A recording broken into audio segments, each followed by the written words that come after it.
Welcome to the Wednesdays with Will podcast, where Will shares weird, wacky, and wonderful things that go through his mind on Wednesday.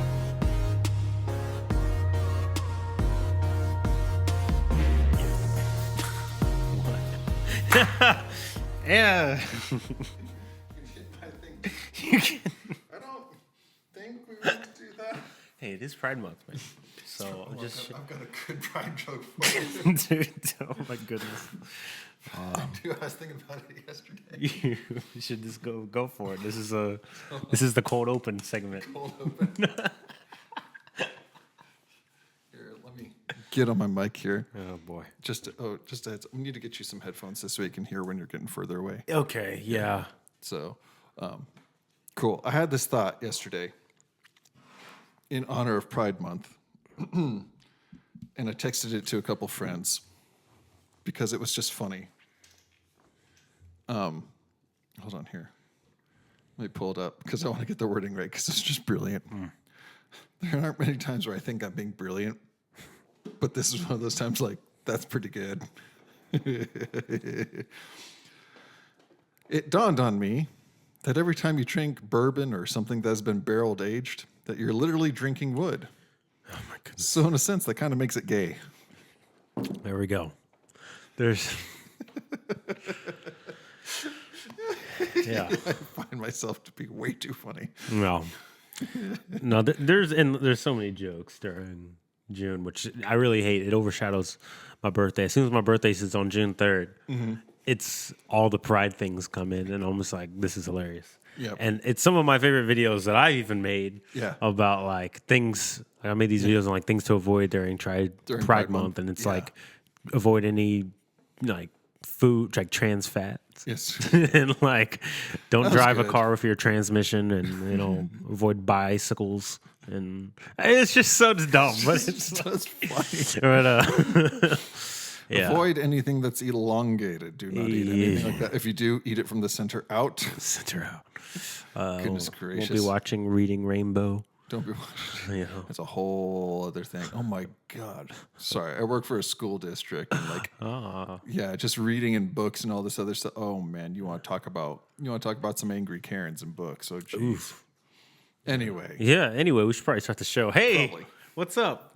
I didn't see you guys there. I love when they do that. Like, she's like, Hi, didn't see you. Hi, how you guys doing? What was your first giveaway? The giant friggin' camera in the room? Well, what's up? Welcome to Wednesdays with Will, featuring that guy Nick. We're out here in these streets, and we're back and hot and ready for another episode of Wednesdays. You say that too loud. Little Caesar's going to come after us. Yeah, sorry. I cost more than $5, by the way. Not sponsored by. Not sponsored by Little Caesars and their crappy pizza. Yeah. Yeah, I actually don't mind it. Yeah. I know what For I its like pri- from there? Their deep dish one. The deepest. See, here's the thing. I like Little Caesars. They do the $5 hot and ready. Yeah. I like it because they know their value. Yeah? They're not pretending to be anything that they're not. True. Yeah. Unlike Domino's. Yeah. Despise Domino's. It was like their crust. Like their crust can suck it. Okay. Domino's is not that. No. They're like, no, you're paying way too much for a really crappy pizza. That's just going to give you the runs. I'm sorry. If it came with a thing like a side of Cottonelle, like a couple rolls or something like that, Hey. then maybe. Yo. There's your marketing idea, Domino's. Domino's, get on it. I've never met anybody who Domino's is their first pizza place out the gate. Anyway. For like convenience and stuff like that. Like if you're talking like fast food pizza, like Pizza Hut, Papa John's, Domino's, Little Caesars, and all that stuff like that. I've met a couple of people who are like, Domino's. I'm like, Really? Yeah. do you know Jesus? Yeah, he would not approve. I don't think he would. But yeah. But I'm excited for this Pride Month streets. I'm just kidding. Be careful about that. They're having problems with their streets. Dude, okay. You know that thing? I'm sure you saw it. Sorry, my coaster is a little wet, and I've got ADD apparently. I'm not sure if I actually do or not. Somebody probably diagnosed me with it later. Anyway. They will, yep. Yeah. Speaking of which, dude, like, okay. So I'm sure you've heard it. The whole thing of the guy who did burnouts or there are a couple people who've done burnouts on like where they do the pride flag across for the crosswalk. What? Yeah, people have done burnouts on the pride flag. Like, they're like, it's a hate crime and all this stuff. It's like, gosh. Like, if you didn't want it to be driven on, don't paint it on the street first and foremost. So that's kind of on you. So, I'm sorry, but here's the thing: they've actually tracked him down, and I believe they tracked the people down, and now they're pressing charges on them for a hate crime. That's ridiculous. For doing burnouts on a cross. Dude, how many unsolved murders do you guys just got the hell that we're not going to get to it? And it's like, but no, you do it. You leave a couple 11s on a friggin' pride flag, and they're coming after you. Yeah. Get your crap together. I'm sorry. Well, with that being said, I'm being said, this entire no, it's all thing. good. I'm gonna get into some topics here. Let's get into some topics. So, my wedding's coming up, obviously, this October, and so we're to the point where we have to start getting a playlist together, talking to the DJ about some songs. So I was just looking up some wedding songs and stuff, and even reflecting on some weddings I've been to and the songs I've heard, and I've come across some wedding songs that just don't make sense. Yeah. Like, we probably shouldn't be playing this at a wedding. Yeah. Like, number one on my list is that old song. If you heard that old song, Me and Mrs. Jones. Oh, yeah. And it's like, I've heard it at least 2 weddings. And I'm like, you guys know this song is literally about this guy having an extramarital affair. Yeah. Like, I look at some of the lyrics on this. It's like, we got a thing going on. We both know it's wrong. Ooh. We got to be extra careful that we don't build up our hopes too high, because she's got her own obligations and so do I. What? Obligations? Terrible. Terrible. Family. We playing this at weddings. No. I've heard this in the one wedding I heard this at. That marriage didn't last. So I don't know if it was a self-prophecy in the song. So check your playlist. Check your playlist. Check your playlist, man. Let's get that off of here. It's awful. It's awful. Another one is that song "Marry Me" by Bruno Mars, or "Marry You." It's "Marry You," and it sounds like really catchy and like really sweet. Yeah. Like the chorus is like, let me pull up the lyrics here. It's like, it's a beautiful night. We're looking for something dumb to do. Come on, baby. Think I want to marry you, or whatever like that, right? That's literally the chorus. It's a beautiful night. We're looking for something dumb to do. Hey, baby, I think I want to marry you. The first thing that comes to your mind, let's do something dumb. Let's get married. And it's like, I think we should maybe talk about this. We should probably talk about, like, let's just jump into something haphazardly. Let's just do a lifelong commitment just on a whim. Well, they don't. It's not lifelong to these people. Hey, that's just fact. Yeah. Would you imagine, like, if the bride, like, when the bride's walking down, what would be some awful songs to have play? Ooh, like, as soon as she's coming down. Like, U2. U2? Yeah, the band U2. Mm-hmm. Like, they got a song. I still haven't found what I'm looking for. Wow. That is okay. This is a hilarious thing. We're like hacking the DJ hacking the walk down sign song. I haven't done it on the walk down. I won't ever you don't want to mess up that rules. In a moment. I will do on their exit. I have hijacked on the exit. Okay. When they're going to the car.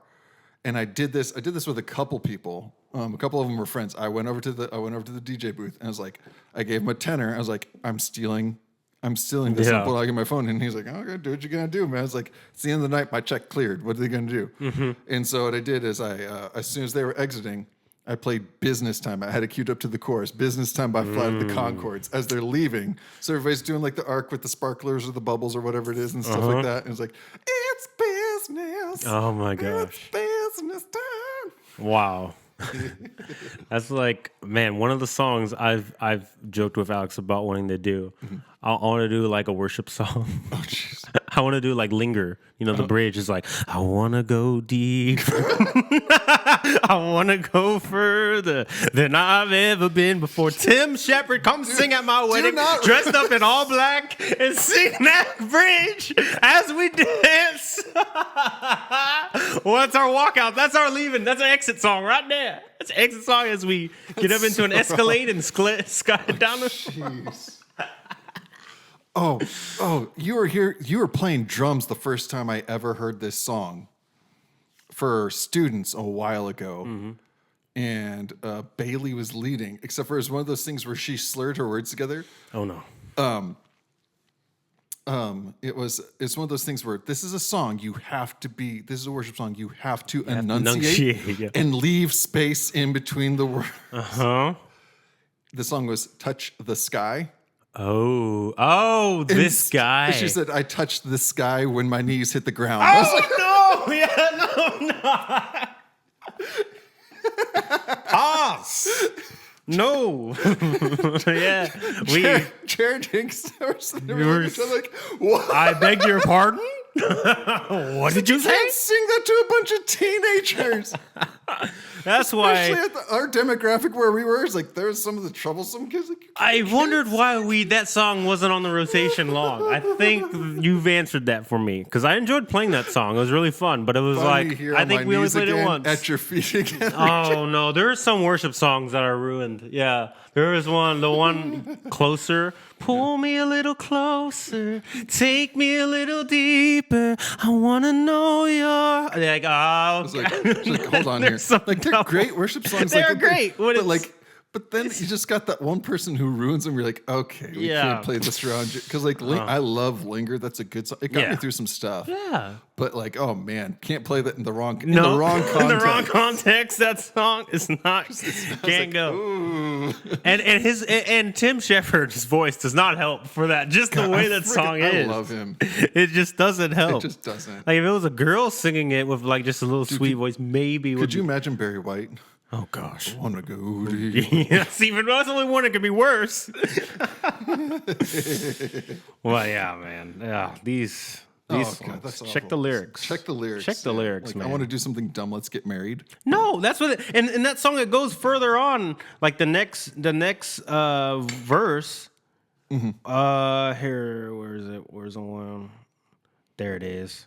It's like, well, I know this little chapel on the boulevard. We can go. No one will know. Oh, come on, girl. Who cares if we're trash? Got a pocket full of cash we can blow. So,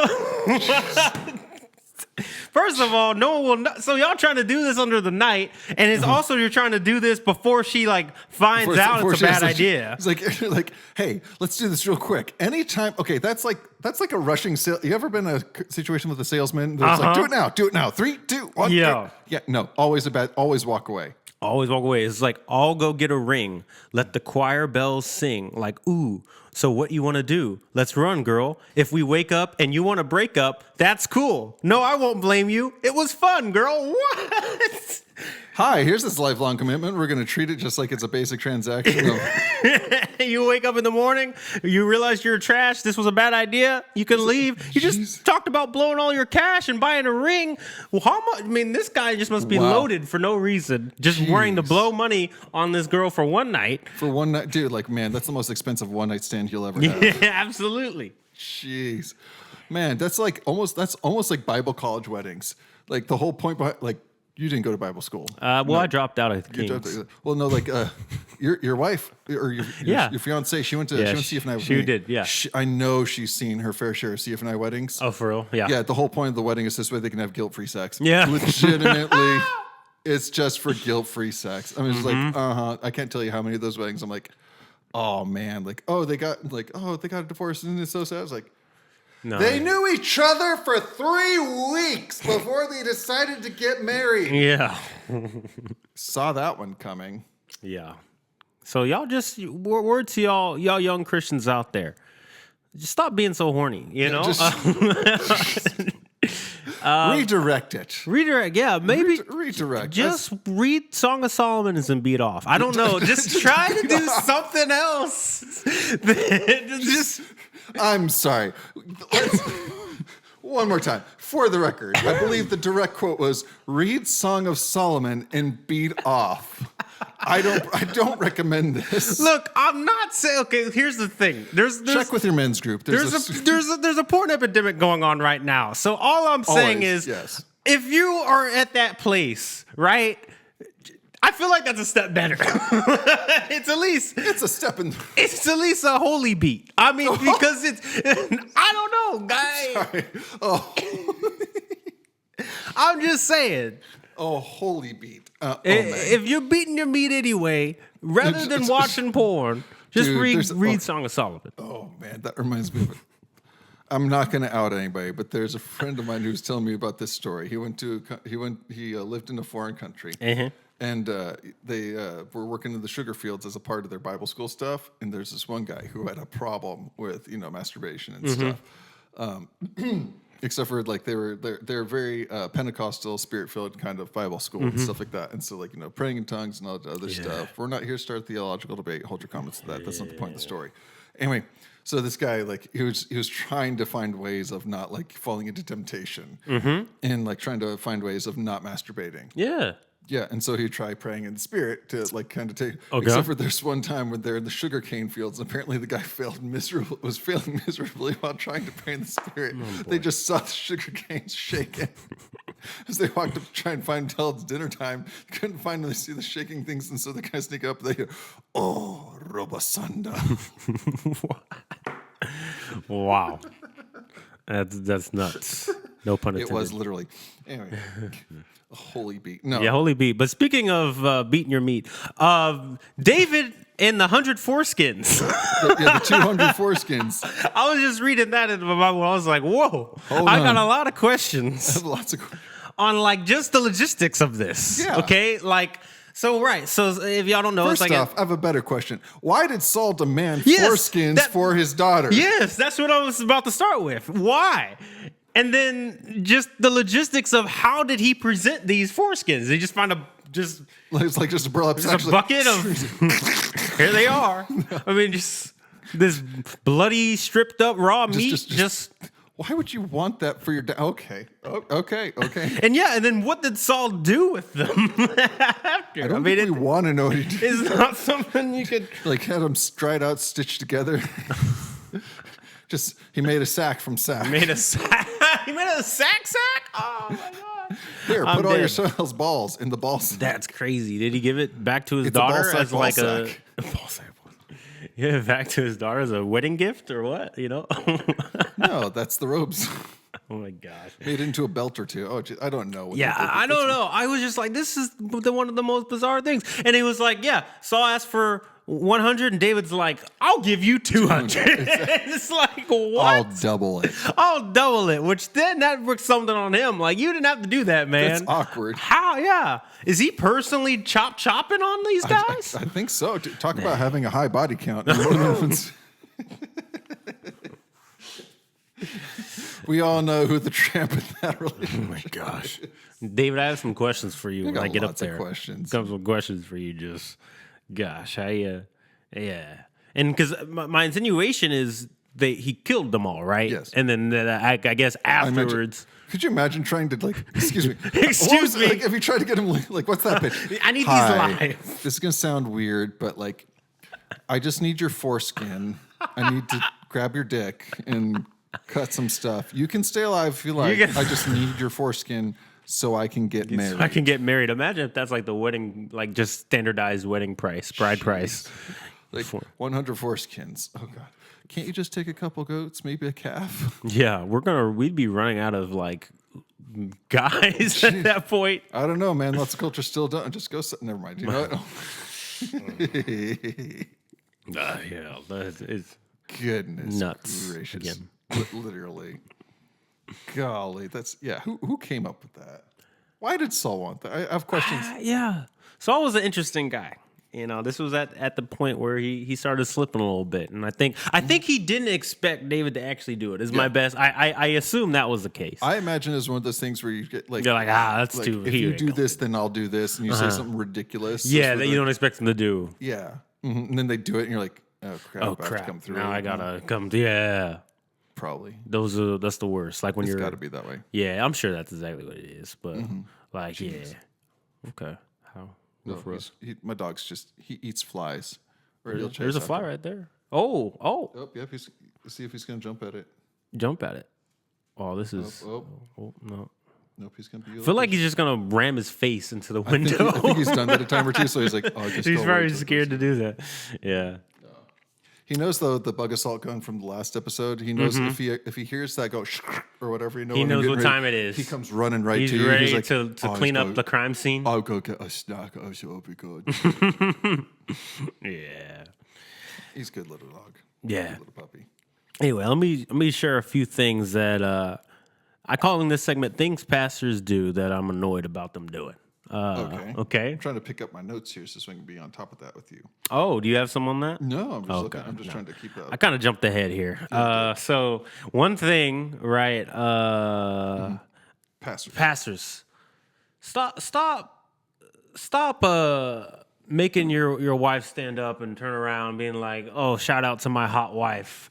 My smoking hot wife out here on the front row. She looking like a snack. I'm like, we don't need to do this. Just like, yes, this is my wife. I love her very much. That's great. That's great. I don't love that. use the term hot wife. That has a completely different context for this generation. I didn't realize that until somebody's like, oh yeah, they got a hot wife. Like, oh yeah, she's a hot wife. I was like, yeah, she's kind of attractive, I guess. And I was like, once you say the hot, they're like hot wife. I was like, then they kind of look at me like, I was like. You don't know how many times at like youth group, like I remember being back in students and stuff. You're just, we're kids, we're teens, we're just like sitting there, and it's like your hot wife, and now we all looking like, oh, okay. You just caused a bunch of teenagers to now look at your wife with lust because you just brought the whole hot wife into this. It's like just awkward, man. Don't do that. Just like, it could be like, yeah, this is my wife. I love her. This is my wife. She's beautiful. It's great. But as soon as you say hot, and you're just like, there's a difference between hot, beautiful. There's a difference. Yeah, and it's just like, sometimes you'll put it on the screen. It's like, I get you wanna let us know who you are and all that, but also we don't need to take 10 minutes for your intro. Get to your clock's already at 25 minutes. Yeah, get to your point. We already know you're going to go 10 over, so let's at least if you get away from this, you're at least going to have some chance of being being on time. You're spending the first 10 minutes talking about your hot wife, also acknowledging the pastor, his wife now, his beautiful wife now, which is kind of weird now you're saying that. And thank you for letting me be here, this, that, and the third. In reality, you haven't heard any of the conference, but you're just like, all your salutations, and it's just get over it. Like, the intros for somebody doesn't have to be long. Just like, honestly, if I ever got introed, just be like, hey, here's Nick Rosello. That's it. Yeah, you don't need the whole thing. Honestly, you don't need a lot of. I don't want any of that stuff. Like, oh, he's done this, he's done this. Do I have a resume? Yeah. Is it kind of impressive considering the people I've worked with? Yeah. You don't need to know all that. That doesn't make. It's not relevant to what you're sharing, I guess. It really doesn't. Like, honestly, like, why do I need to appeal to you? To it's like, no, I really know what it is that I'm talking about. No, like, if it's especially for pastors, it's like the authority that's been given to, like, what determines if you have the authority to speak on it is how much truth you're using and how much, like, if you're trying to finagle something in the Bible, shoehorn it in or anything else. The Bible is the ultimate truth. No. I don't care about you. Like, he's got this many degrees. I know a lot of people who have a lot of degrees who are incredibly stupid. I will work for him sometimes. Yeah. And I don't mind. And they never introduce their hot wife when they get up and speak. And I don't mind you doing a little bit here and there, but it's like when the person, like the host or whatever, has already given you an introduction, you don't need to then reintroduce yourself. Yeah. You've been introduced. At this point, just begin. Yeah. Begin your message. That a lot like, the Robo Sunda thing, it's just masturbation. It serves nothing but to please yourself. Wait, what? So that's a term that we used in live production and also especially in theater. It's just like it's, if it adds nothing to it, it's just self-pleasure, you're masturbating. Wow. That's it. Like, it's literally just, it's sort of like the guy who's like just soloing over the entire set. It's like, you're not adding to the song, it's just self-pleasure. It's not what the song calls for. Yeah, like, you're masturbating, dude. Just stop it. Don't masturbate on stage. No, wow. It's disgusting.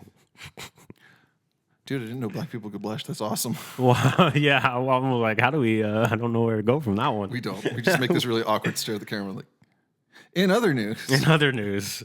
Stop saying you're about to close and you ain't closing. Yes. One more thing. If it's not one more thing, stop saying one more thing. That's why I don't say one more thing, because I rabbit trail. Yeah, exactly. Mean what you say. You say one more thing, and then we're doing more than one more thing. Yeah. Then you just no. Let's end it up. And God forbid you're a Southern black, like Baptist black preacher or something. Now you're like, we know you're actually closing when you start hooping. And so until that happens, until that damn organ comes on, I know we ain't doing anything. And so I'm convinced sometimes the organist is like, I gotta play you off, bro. The organist is like, I got a gig at 2:30. We're gonna get this going. He's gonna just start doing it, and they feel it like, I feel it now. I feel my help coming on. Can I get 2 or 3 people to turn to your neighbor? Okay, let's stop telling people to turn to their neighbors too. Okay. Oh yeah, as an introvert, stop that. I hate that. I don't know what neighbor I'm turning to. We looking the wrong way. I don't want to meet people at church. No, meet and greet time. I'm up out of there. Dude, there's a reason why I did tech in like like play it on worship team. Yeah. Because I don't want to meet people. I don't want to talk to you. I don't want to do anything else. Yeah. Now it's tough because I'm sort of in a situation where I have to be a little bit more social. You do. Working at my church, so I'm like, I gotta turn on the meet and greet face. We're happy to see you here. Oh man, that's the worst part about my back having being out because I can't sit down quickly. Ooh. So I'm literally like, and also the fact that I'm 6'7", getting down slowly, and I have a cane. People are like, they're like, oh, it draws more attention to you. So like, much. I don't want any more attention. No, yeah. Don't come talk to me. Hey, brother, how are you? I'm white knuckling a cane at 35. How do you think I'm doing? Yeah, if you go to the wrong church, you're gonna get delivered. They're gonna try to cast some demons out of you. Yeah, like, make his crooked back straight, Jesus. It's like, Lord told me it's kind of a process, and that kind of got a word that Lord told me there's some unconfessed sin in your life. No, I confess it all to my group of guys. Sometimes it gets a little gross and a little weird, but that's what we do. We're good. Unconfessed. I was like, maybe not confessed to you, but it's okay. I got other people for that. You're good. Yeah, I can't with some of those. Me and my fiance just had to get out of this church because they started doing some word of faith stuff where they were like telling us that we needed to like split up to like draw closer to God or something. So Alex started crying. They're probably thinking, oh, wow, she feels the Holy Ghost, but in all reality, she felt fear and just like anything, like nothing no of the Lord, no peace of God, just like, and then like the person who went after her tried to, I feel like she tried to kind of undo the word because she was like, I know this isn't right. So she was like, but when y'all come back together, hey man, it's going to be stronger than ever. And it's like, why you can't just. Why? Like, unless, okay, no. We can't do this. No, I had that with one of my girlfriends. My girlfriend at CF&I, the one girlfriend I had over there, like, oh, let's go into a fast and do that. I was like, huh. In my head, I'm like, if you want to break up with me, just say that. Break up with me. Don't do this fast thing. And then we'll come back together. We'll be better, stronger. I was like, oh, boy. Yeah, just break up. Though, low key, I did do that early in my relationship with Alex. I'm not going to lie. But it was a sort of a different situation. Because there was things outside of us that was going on. The thing is, like, if the Lord leads you into it, he's going to tell the both of you to do it. If he's only telling one of you to do it, it'll break up. Yeah. He's going to confirm himself through the whole thing. Just stop that. Yeah. That was with us. For me, it was because I was thinking about proposing, but then there's just a lot of family stuff going on. And so I was just kind of like caught at between a rock and a hard place of like, I don't know what to do, Lord. So I kind of told her like, hey, you need to take a break and just really seek the Lord on this. So come back after the break. And I like had this whole heart to heart with her, like released everything, like told her everything, all full context of my life and everything. And she's thinking like, I'm going to break up with her. And as I think back, I'm like, it kind of did sound like, it did sound like a setting up for a breakup. You started the whole, we have to talk. But quite frankly, all that I shared, because I poured out all of my like addictions, all my struggles, everything, I kind of shared it all thinking she's going to want to break up with me after this. Cause I was completely honest about everything. And I was like, I mean, I wouldn't want to be with me. And then I just saw the Lord do something. That's a major fear of mine right now. Yeah. But then I just saw the Lord do something beautiful there because it was like, she was like, I love you. She had written these things about me, about like, it was like, so I was 25 at the time. So she wrote 25 things she likes about me. And every single thing she wrote was like character oriented and like things about who I am as a person.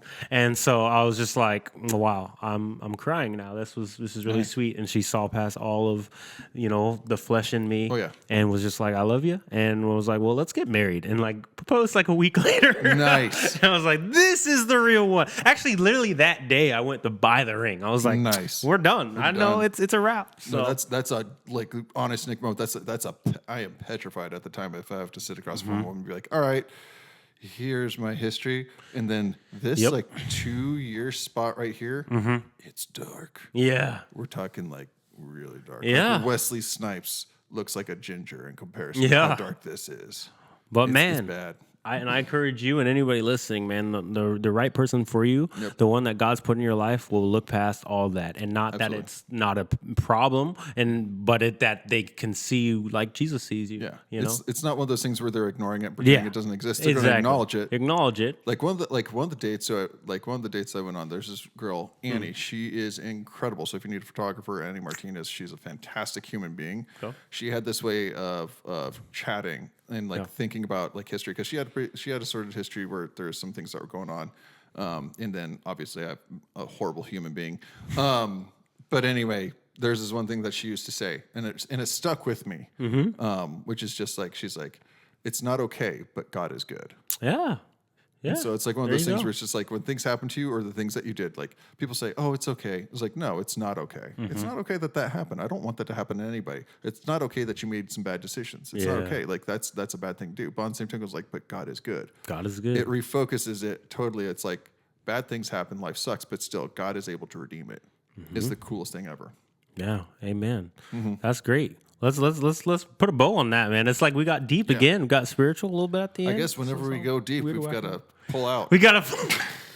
And thank you for attending this episode of Wednesdays with Will. I'm going to go ask for repentance, and we'll see you next week. I make no apology.